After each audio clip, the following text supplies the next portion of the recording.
Hello students, आज हम पढ़ने जा रहे हैं एक बीजांड की संरचना के बारे में। बीजांड को हम बेसिकली गुरु बीजाणुधानी यानी मेगा स्पोरेंजियम भी बोलते हैं। तो आपके सामने ये जो डायग्राम हमने शो कर रखा है, यह एक प्रतीप प्रकार का बीजांड है, यानी एक एनाट्रोपस ओव्यूल है। और आप एक चीज ये याद रखिएगा कि लगभग 82% पादप कुलों में यह बीजांड उपस्थित होता है। यानी लगभग 82% जो पादप कुल होते हैं उनमें लगभग जो है एनाट्रोपस ओव्यूल ही पाया जाता है, यानी प्रतीक प्रकार का बीजांड पाया जाता है। एक चीज इसमें आप और नोट करिएगा, यह जो प्रतीक प्रकार का बीजांड होता है इसे हम उल्टा बीजांड भी बोल देते हैं, क्योंकि यह 180 डिग्री पर क्या होता है, घूम जाता है, यानी मूव कर जाता है। तो अगर हम एक बीजांड की बात करें, एक ओव्यूल की बात करें, तो आपको ये पता होना चाहिए कि जो पुष्पीय पौधे होते हैं, तो पुष्पीय पौधों में बीजांड एक छोटी संरचना होती है जो निषेचन के बाद किसमें बदल जाती है, जो है स्थापित कहाँ होते हैं, ये बीजांड पाए कहाँ जाते हैं। तो ये बीजांड पाए जाते हैं अंडाशय में, यानी ओवरी में ये पाए जाते हैं। उसके बाद ये जो बीजांड होते हैं, ओव्यूल होते हैं, जरूरी नहीं है कि एक अंडाशय के अंदर केवल एक ही बीजांड पाया जाए। एक अंडाशय के अंदर, एक ओवरी के अंदर एक या एक से अधिक बीजांड पाए जा सकते हैं। और इसके बाद इसमें एक चीज आप ध्यान दीजिएगा, इसमें एक चीज आपको देखने को मिलेगा, बीजांड न्यास। बीजांड न्यास यानी प्लासेंटेशन। तो बीजांड न्यास क्या होता है, तो एक अंडाशय के अंदर जो बीजांडों की व्यवस्था होती है, जो बीजांडों का अरेंजमेंट होता है, उसी को हम क्या बोलते हैं, बीजांड न्यास यानी प्लासेंटेशन। यानी अंडाशय में बीजांडों की व्यवस्था को ही हम क्या बोलते हैं, प्लासेंटेशन बोलते हैं, बीजांड न्यास बोलते हैं। अब ये डायग्राम जो कि आप देख रहे हैं, तो इसमें तमाम प्रकार की जो है संरचनाएं एक ओव्यूल के अंदर यानी एक बीजांड के अंदर जितनी भी जो है संरचनाएं पाई जाती हैं उसको आप देख सकते हैं। संवहन रज्जु, बीजांड वृंत, नाभिका, बीजांड द्वार, ये अंतः अध्यावरण, बाह्य अध्यावरण, भ्रूणकोश, बीजांडकाय, निभाग।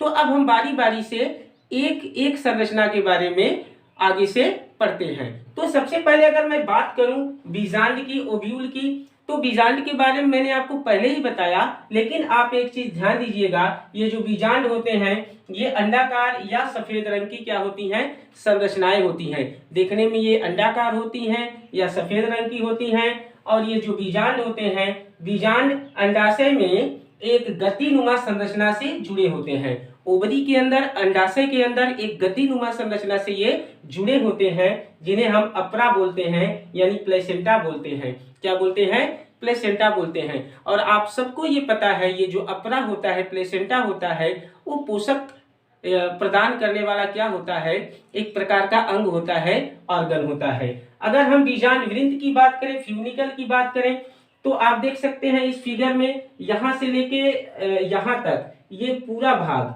यानी यहां से लेके यहां तक ये जो नाभिका आप देख रहे हैं, हाइलम देख रहे हैं, तो यहां से लेके यहां तक का ये पूरा भाग क्या है, हमारा बीजांड वृंत है, फ्यूनिकल है।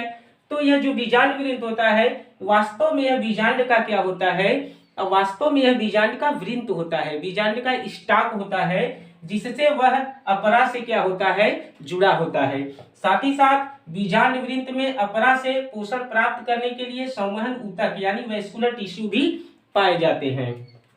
तो आप इस फिगर में देख सकते हैं, यहां से लेके यहां तक तो हमारा बीजांड वृंत है, लेकिन इसके अंदर ये जो डायग्राम आप देख रहे हैं, ये जो संरचना देख रहे हैं, यह हमारा संवहन रज्जु है, यानी वेस्कुलर टिश्यू है।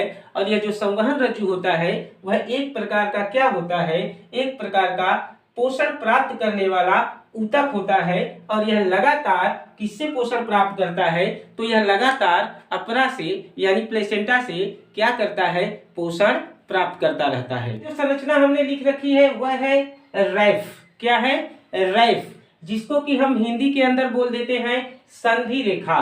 वास्तव में यह रैफ होता क्या है, तो आप एक चीज ध्यान दीजिएगा, यह जो रैफ होता है यह एक प्रकार का उभार होता है। यानी आप ये जो देख रहे हैं बीजांड वृंत फ्यूनिकल, जो कि यहां से लेके यहां तक फैला हुआ है, इसी बीजांड वृंत का यह यहाँ पे थोड़ा सा क्या होता है, एक उभार होता है जिसे हम बोलते हैं रैफ, हिंदी के अंदर इसे हम संधि रेखा बोलते हैं।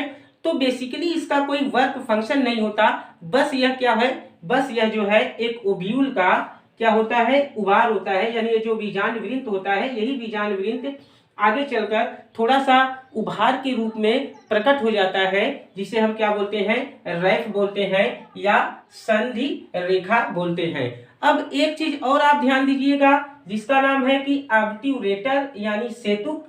अब यह जो ऑब्ट्यूरेटर है, सेतुक है, वो तो आपको इस डायग्राम में नहीं दिखाई देगा, लेकिन यह जो ऑब्ट्यूरेटर होता है, सेतुक होता है, तो पहली बात तो इसका निर्माण कहाँ होता है, तो इसका निर्माण या बीजांड वृंत के द्वारा होता है, यानी या तो फ्यूनिकल के द्वारा होता है या फिर अपरा के द्वारा होता है, यानी प्लेसेंटा के द्वारा होता है। तो अब प्रश्न यह उठता है कि यह जो ऑब्ट्यूरेटर होता है, सेतुक होता है, इसका काम क्या है। तो इसका काम यह होता है, चूंकि जो पराग नलिका निकलती है, पराग नलिका जब बाहर निकलती है, तो वह पराग नलिका करती क्या है, वह पराग नलिका ऊपर से निकलकर जो है इस माइक्रोपाइल यानी बीजांड द्वार के द्वारा इस ओव्यूल के अंदर, बीजांड के अंदर प्रवेश करती है। लेकिन यह जो पराग नलिका होती है, तो उसे शुरू में यह मालूम नहीं होता कि आखिर उसे जाना कहाँ है। तो इसके लिए यह जो ऑब्ट्यूरेटर होता है, सेतुक होता है, वह क्या करता है, वह एक प्रकार का केमिकल गाइडेंस प्रदान करता है, यानी रासायनिक निर्देश प्रदान करता है पराग नलिका को कि तुमको ऊपर से आना है और इसी माइक्रोपाइल यानी बीजांड द्वार के द्वारा फिर बीजांड के अंदर प्रवेश करना है। तो यह जो ऑब्ट्यूरेटर होता है, इसका सबसे प्रमुख काम है कि यह केमिकल गाइडेंस प्रदान करता है पराग नलिका को। हम नाभिका यानी हाइलम के बारे में देखेंगे। तो यह जो नाभिका होता है, हाइलम होता है, वास्तव में यह होता कुछ नहीं है। यह बस होता क्या है, तो यह बीजांड का जो मुख्य शरीर होता है। अब यह पूरा का पूरा आप ओव्यूल देख रहे हैं, बीजांड देख रहे हैं, इसका जो मुख्य शरीर होता है, तो इसका मुख्य शरीर बीजांड वृंत से जिस बिंदु से जुड़ा होता है। अब यह बीजांड वृंत है, यहां से लेके यहां तक ये बीजांड वृंत है। तो ये बीजांड वृंत इस ओव्यूल के मुख्य शरीर से जहां पे जाके जुड़ा होता है, तो यहाँ पे जाके जुड़ा हुआ है, तो उसी जुड़े हुए स्थान को जहां पे ये बीजांड वृंत जुड़ता है, उसी को हम क्या बोलते हैं, नाभिका बोलते हैं, यानी हाइलम बोलते हैं। अगला है आपका बीजांड का यानी न्यूक्लियस। तो आप देख सकते हैं ये बीजांड का है, न्यूक्लियस है। यहाँ पे ये जो संरचना देख रहे हैं, ये पूरी की पूरी संरचना और ये पूरी की पूरी संरचना, ये हमारा क्या है, बीजांड का है, न्यूक्लियस है। तो यह जो बीजांड काय होता है, तो वास्तव में यह बीजांड काय एक मृद ऊतकीय ऊतक होता है, साथ ही साथ यह एक प्रकार का पोषक ऊतक भी होता है, जो ओव्यूल को, बढ़ते हुए ओव्यूल को क्या करता है, पोषण भी प्रदान करता है। बीजांड के अंदर सबसे ज्यादा इसी की मात्रा पाई जाती है, यानी एक बीजांड के अंदर सबसे ज्यादा मात्रा बीजांड का यानी न्यूक्लियस की ही पाई जाती है। एक बीजांड के अंदर मात्रा के आधार पर ये जो बीजांड काय होता है, न्यूक्लियस होता है, यह दो प्रकार का होता है। एक स्थूल बीजांड काय, अगर स्थूल बीजांड काय यानी ऐसा बीजांड काय जिसमें न्यूक्लियस की मात्रा अधिक है, यानी कि बीजांड काय की मात्रा अधिक है, तो उसे हम स्थूल बीजांड काय बोलते हैं। और जिसमें बीजांड काय की मात्रा कम है, यानी न्यूक्लियस कम है, उसे हम क्या बोलते हैं, तनु बीजांडकाय बोलते हैं। आगे आप यहाँ पे एक हेडिंग देख रहे हैं, बीजांडकाई चोंच यानी न्यूक्लियर बीक। तो आखिर ये बीजांडकाई चोंच होता क्या है, तो एक चीज आप हमेशा याद रखिएगा, कुछ बीजांडों में से होता क्या है, कुछ बीजांडों में से जो बीजांडकाई ऊतक होते हैं, वो चोंच के रूप में, यह जो बीजांड द्वार आप देख रहे हैं, यह पूरा का पूरा बीजांड द्वार यानी माइक्रोपाइल है, तो इसी में से एक चोंच के रूप में वो क्या होते हैं, बाहर आ जाते हैं, जिन्हें हम क्या बोलते हैं, न्यूक्लियर बीक बोलते हैं, यानी बीजांडकाई चोंच बोलते हैं।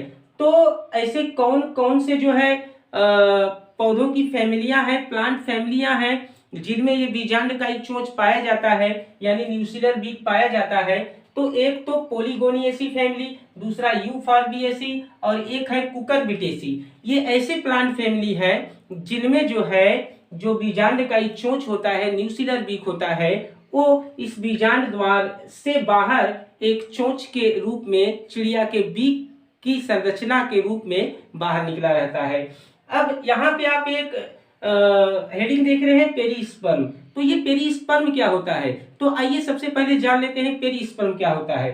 तो पौधों में बीजों के निर्माण के साथ ही जो बीजांडकाय होते हैं वो समाप्त हो जाते हैं। जैसे ही बीज बन जाता है तो ये जो बीजांडकाय आप देख रहे हैं, न्यूक्लियस देख रहे हैं, ये क्या होते हैं, नष्ट हो जाते हैं। लेकिन अपवाद स्वरूप कुछ बीजों में ये एक पतली परत के रूप में शेष बचे रह जाते हैं, यानी नष्ट नहीं होते, जिन्हें हम क्या बोल देते हैं, फिर जिन्हें हम पेरिस्पर्म या बीजांडकाय का अवशेष बोल देते हैं। तो यह जो बीजांडकाय का अवशेष या पेरिस्पर्म है, यह भी कुछ पौधों में देखने को मिलता है, जैसे चुकंदर हो गया, मिराबिलिस हो गया और आपकी काली मिर्च हो गई। अब अगर हम बीजांड के अध्यावरण की बात करें तो ये बीजांड का आप स्ट्रक्चर देख रहे हैं, इसमें दो अध्यावरण आपको दिखाई दे रहे हैं, एक बाह्य अध्यावरण एक्सटर्नल इंटेगुमेंट, एक ये वाला अंतः अध्यावरण यानी इंटरनल इंटेगुमेंट। तो ये जो अध्यावरण होते हैं, तो एक तो ये अध्यावरण जो बीजांड होते हैं, बीजांड के क्या होते हैं, ये रक्षात्मक आवरण होते हैं। ये देखिए ये बीजांड का अध्यावरण है बाहर से, और एक ये अध्यावरण है। तो ये क्या होते हैं, ये अंदर जो ओव्यूल स्थित है इसका क्या होते हैं, ये रक्षात्मक आवरण होते हैं। और निषेचन के बाद यही क्या करते हैं, यही अध्यावरण निषेचन के बाद फर्टिलाइजेशन के बाद बीज के ऊपर बीज चोल यानी सीड कोट का क्या करते हैं, निर्माण करते हैं। और बीज चोल आप समझ सकते हैं, बीज के ऊपर की जो कवरिंग होती है वही जो है सीड कोट होती है, उसी का निर्माण फिर ये अध्यावरण क्या करते हैं, फिर करते हैं। अब एक चीज आप नोट करिएगा, वे पौधे जिनके बीजांडों में केवल दो अध्यावरण पाया जाता है तो उनमें आंतरिक अध्यावरण का निर्माण सबसे पहले होता है। अब जैसे मान लीजिए इस फिगर में दो अध्यावरण है, एक बाह्य अध्यावरण एक अंतः अध्यावरण, तो इसमें दो अध्यावरण है, तो इसमें सबसे पहले जो है किसका निर्माण होगा, सबसे पहले अंतः अध्यावरण का यानी इंटरनल इंटेगुमेंट का निर्माण होगा, फिर बाह्य अध्यावरण यानी एक्सटर्नल इंटेगुमेंट का फिर निर्माण होगा। और एक चीज और आप नोट करिएगा, ऐसा माना जाता है कि जितने भी आधुनिक द्विबीजपत्री पादप होते हैं उनमें केवल एक अध्यावरण पाया जाता है जिसे हम क्या बोलते हैं, मोनोटेगमिक। और जितने आद्य प्रिमिटिव यानी प्राचीन जो है एक बीजपत्री पादप होते हैं उनमें दो अध्यावरण पाया जाता है जिसे हम बोलते हैं बाईटेगमिक। क्या बोलते हैं, बाईटेगमिक बोलते। स्टूडेंट्स आप एक चीज ध्यान दीजिएगा कि कुछ जो है पौधों में ये जो अध्यावरण होता है वो उसमें ये जो अध्यावरण होता है बीजांड के आधार से उसके शीर्ष तक फैला होता है। यानी जो इंटेगुमेंट आप देख रहे हैं, ये बाह्य संरचना जो अध्यावरण देख रहे हैं, तो कुछ पौधों में यह अध्यावरण बीजांड के आधार से शीर्ष तक फैला रहता है, जिन्हें हम क्या बोल देते हैं, जिन्हें हम एरिल बोल देते हैं। क्या बोल देते हैं, एरिल बोल देते हैं। और ऐसा माना जाता है यह जो एरिल होता है जो कि एक प्रकार का अध्यावरण ही है, ऐसा माना जाता है कि यह जो है तीसरे अध्यावरण का रूपांतरण होता है, यानी तीसरे अध्यावरण का एक रूप होता है। तो इस प्रकार की संरचना हमें किसमें देखने को मिलती है, तो इस प्रकार की संरचना हमें लीची में देखने को मिलती है, जंगल जलेबी जिसे हम कीकर भी बोलते हैं उसमें फिर देखने को मिलती है। अब आप नोट करिएगा कुछ पौधों में बीजांड के ऊपर अध्यावरण नहीं पाया जाता, यानी कुछ पौधों में जो बीजांड होता है ओव्यूल होता है उस पे इंटेगुमेंट अध्यावरण ये पाया ही नहीं जाता, जिन्हें हम क्या बोलते हैं, जिन्हें हम एटेगमिक कहते हैं। ऐसे कुछ पौधे हैं जैसे कि लोरेंथस यानी अमरबेल, सेंटेलम यानी कि चंदन। अब अगर हम बीजांड द्वार की बात करें, माइक्रोपाइल की बात करें, तो इस फिगर में आप ये रिक्त स्थान देख रहे हैं माइक्रोपाइल, तो आप हमेशा याद रखिएगा एक बीजांड के अंदर जहां पे ये इंटेगुमेंट यानी अध्यावरण नहीं पाया जाता तो वहां पे एक छिद्र बन जाता है, छेद बन जाता है, जिसे हम बीजांड द्वार कहते हैं, माइक्रोपाइल कहते हैं। और इसी माइक्रोपाइल के अंदर से होकर पराग नलिका फिर किसके अंदर, एक ओव्यूल के अंदर प्रवेश करती है। किसके अंदर प्रवेश करती है, एक ओव्यूल के अंदर फिर प्रवेश करती है। और लास्ट में आप यहाँ ऊपर की तरफ एक संरचना देख रहे हैं निभाग यानी कैलेजा। तो यह जो निभाग कैलेजा होता है तो यह बेसिकली जो है बीजांड द्वार के विपरीत सिरे पर उपस्थित क्या होती है, यह एक संरचना होती है। और इसके बाद आप जो है ये जो संरचना देख रहे हैं, ये तीन जो है कोशिकाएं आप देख रहे हैं, तो ये तो है आपकी प्रतिमुख कोशिकाएं यानी एंटीपोडल सेल्स, और उसके बाद एक ये कोशिका और एक ये कोशिका, ये दो सहायक कोशिकाएं यानी सिनर्जिड्स, और बीच में आप ये जो देख रहे हैं ये है आपका अंड कोशिका यानी एग सेल। आगे बच्चों आप एक चीज और ध्यान दीजिए, आपने नाम सुना होगा एंडोथीलियम या टेपिटम का।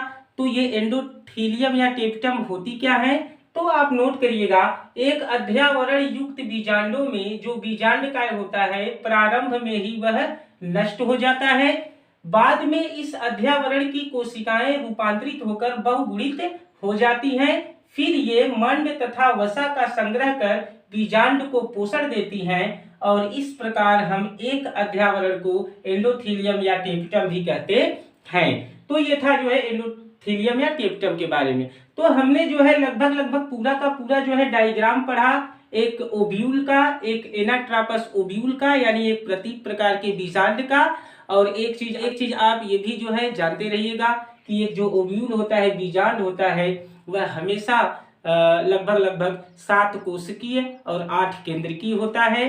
तो ये 7 कोशिकीय और 8 केंद्रकीय कैसे होता है इसको हम अपने नेक्स्ट वीडियो में पढ़ेंगे। ये जो वीडियो है अगर आपको अच्छा लगा हो तो इसको आप लाइक करिए, शेयर करिए, और मेरे चैनल को सब्सक्राइब करना ना भूलिए। बहुत बहुत धन्यवाद।